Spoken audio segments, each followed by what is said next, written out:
All right, what's up? Today we are talking Canon R5, the camera we're actually shooting this video on right now. 1 year later, got the Canon EOS R5 back in December of 2020. It's 2021, December. And I thought, why not make an update video for all you guys? Hopefully you've all seen the video that I shot back 3 months into the R5, back in February. I talked a little bit about the photography and video stuff that I had seen, but in that video I had mentioned that I had yet to see the R5 give me an overheat warning or overheat at all. So in this video I wanted to talk about what my experience has been now that I have seen the overheat warning twice actually in the last year. Talk a little bit about what's going to be my game plan going forward. I'm even going to talk a little bit about 2 times that I was shooting this year that I totally thought I was going to overheat the R5 and it didn't. So I think that's kind of interesting as well. So let's just dive right in. All right. Okay. Getting started. The 2 times. Let's just you guys want to know, what did it take to overheat the Canon EOS R5? This did happen twice. And I think part of the reason why I didn't see it in the first 3 months of owning the Canon EOS R5 was, it's below freezing outside. Most of the time I'm outside. If I'm doing anything outside, I don't think this camera needs to be cooled. It's probably darn near freezing. It's like 20 degrees Fahrenheit outside, which is -Celsius. So I think that was probably a bad environment to test, or good. If you're someone who lives in the Northwest, you probably don't have to worry about this camera overheating that much. Okay, great. For the rest, and to be fair, I have traveled down to California and Mexico City this year, so I think this camera has gotten a healthy range of environments and geographies to really feel out how it's felt. In Mexico City, it actually did totally fine, which was awesome. The 2 times I was able to get this camera to overheat was once in summer. Towards the end of summer in September, we were shooting a video called 3 Ways to Camera Carry. I'll link it down below in case you haven't seen it. We spent about 30-ish minutes shooting a lot of 4K 120 of me moving through this farmer's market, taking photos, and then going on a hike and taking photos, and it was just all B-roll that was shot at 120 FPS, 4K, which is not even the downsampled 8K. I think it's like an interpolated line skip something. But that was the first time that I saw the overheat warning on the R5, and it was a little surprising. It was a little bit of a warmer day, obviously shooting a lot of content on it. But thankfully we were pretty much already wrapping up the shots that we were getting on our shot list, so it didn't really affect the video one way or another. We turned the camera off and we were fine. Would I have liked to shoot a little bit more that day? Yeah, totally, and I probably could have, but it didn't, I don't think it negatively impacted that video at all. That video I think still holds up really well, and I got everything that I wanted out of that video. The second time that this camera overheated was actually very recently, about a month ago, when we were shooting the holiday gift guide for 2021. Again, a lot of 120 FPS and 60 FPS 4K, really pushing everything this camera can do. C-Log on, cinema gamut color. So we're really just packing as much data this sensor can output without going all the way to 8K RAW to that CFast Express card. And this shoot was one of those shoots where we were indoors, so we were shooting all this stuff inside, but we did get the overheat warning and have to turn the camera off, and we weren't done shooting. So that was kind of a bummer. That was a big deal for us. At least I thought it might be. We ended up actually just putting the R5 outside while we shot a reel for Sam, who was helping me shoot that day. And within like 5 minutes, the camera recovered and we were able to shoot the rest of the stuff that we needed to shoot. So that was a little bit more of a bummer, something that kind of like hindered the creative process that I really wouldn't have liked to obviously have happen. So that's the 2 times that we've run into this overheating issue on the R5. I've actually, to be fair, been shooting this video. I've shot like 4 different takes for this video. Like, that light's gone out, this candle died and I had to replace it. Like, there's been snow plows and dogs and all this other stuff going on. So That is one thing I did want to say is this camera has performed incredibly well in a studio environment, shooting high quality 4K, 24 and 30.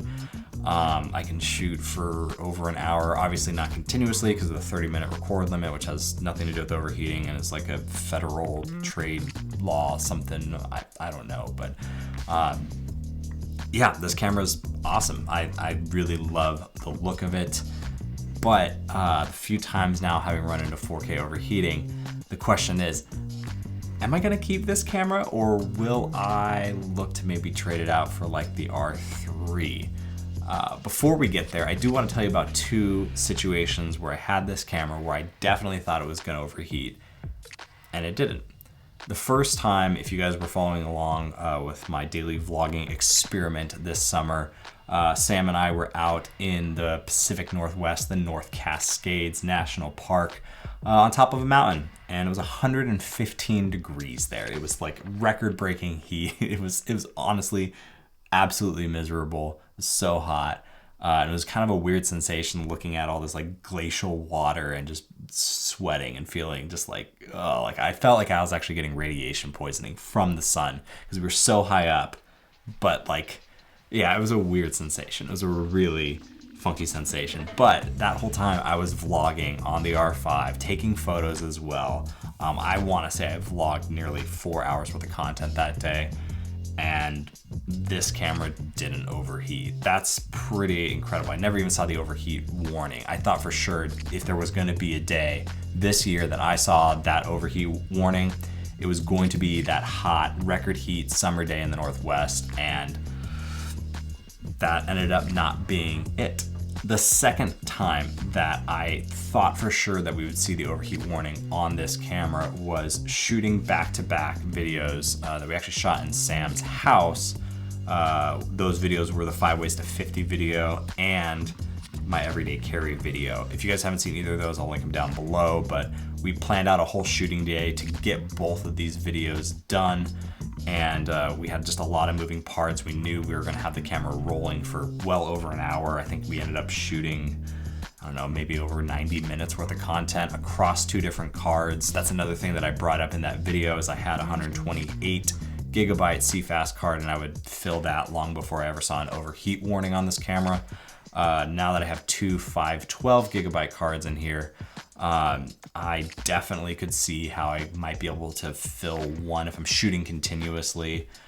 We ended up shooting between 2 different cards just to make sure that files were safe, and if one botched, we still had the video from the other one, but across 2 different cards, it was no problem shooting A-roll for well over an hour and a half, probably could have gone 2 hours with this camera. So that was actually very impressive and has shown me that the 4K high quality 30 frames a second on this camera is at least been very reliable for me shooting in a room temperature environment, and then obviously shooting my vlogs out in super cold environments, and even during some warm environments in Mexico City, where I was just 2 months ago for Dia de los Muertos. It was 75 degrees all day, every day, and at night it got a little bit cooler, but not like the Northwest, so take that with a grain of salt. But that's kind of been, those have been sort of the stress points of this camera for me over the last year. Now with the R3 coming out, and obviously there's other competitors out there as far as 4K video, great looking 4K video goes. Sony has a lot of great offerings as far as hybrid shooting between great video content, great photo content. Do I want to stick with the R5? Do I want to upgrade to the R3? Don't get me wrong. I would love to buy an R3. I don't think it's in the cards for me, at least in the immediate moment right now, but I don't even know actually if it would be a total upgrade across the board. I do love the 45 megapixel sensor in the R5. I love the look of it. I love the 4K cinema gamut, downsampled 8K that this camera does. I do think it's the best 4K under $4,000. So I think I'm sticking with the R5. I think that's the lesson learned. Are there some trade-offs? Are there some moments where I'm maybe not going to be filming, I guess, an hour's worth of 120 FPS? Sure, but I kind of knew I wasn't going to do that going into it, and the times where we have shot all that 120 FPS video, it's never been under a crunch where it needs to all happen like an hour at once or half an hour all at once. And those times have been, like I said, few and far between. I've only really come up against this twice this year, and for all the other times, I love just having one camera that I can vlog on, I can take photos with, I feel like is more than reliable for the 4K 30 stuff that I want to shoot. So yeah, sticking with the R5, at least for another year. Unless something changes big, I guess, in the next sometime in 2022, but I do think I love the package of this camera. This camera is so much smaller than the R3, even though the R3 is now a lot smaller than the 1DX Mark III. I would like a backlit illuminated sensor for the R5. I think that would help a lot with like the low light performance, but other than that, yeah, I think I'm gonna stick with the R5. So hopefully this has been some helpful information for you if you're looking to purchase the R5. It's undeniable that there are trade-offs here. I think if you go with a camera like the R6, you know, the 4K that's coming out of that is great looking 4K, but it's not the image that you're gonna get out of a camera like this. It doesn't give you the flexibility also to shoot 8K with an external recorder in case that is something you wanna do.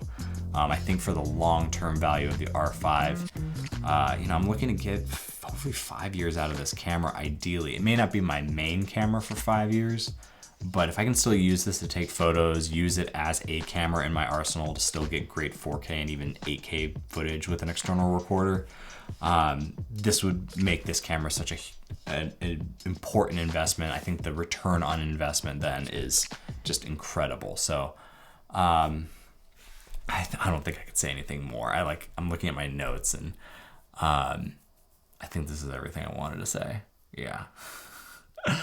But leave a comment down below if you have any questions about the R5. Like I said, I'll link down in the description that 3 months in video that I did for the R5, along with some of the other videos that I've talked about here that I've shot with this camera over the last year. Hopefully you'll check them out. And if you haven't subscribed to this channel, please do. And I'm honored by everyone who already has. Thank you so much. It means a ton to me, and it's been really cool to watch y'all just be a part of this channel, be a part of this community over the last year, and I'm so pumped to see where this goes in 2022.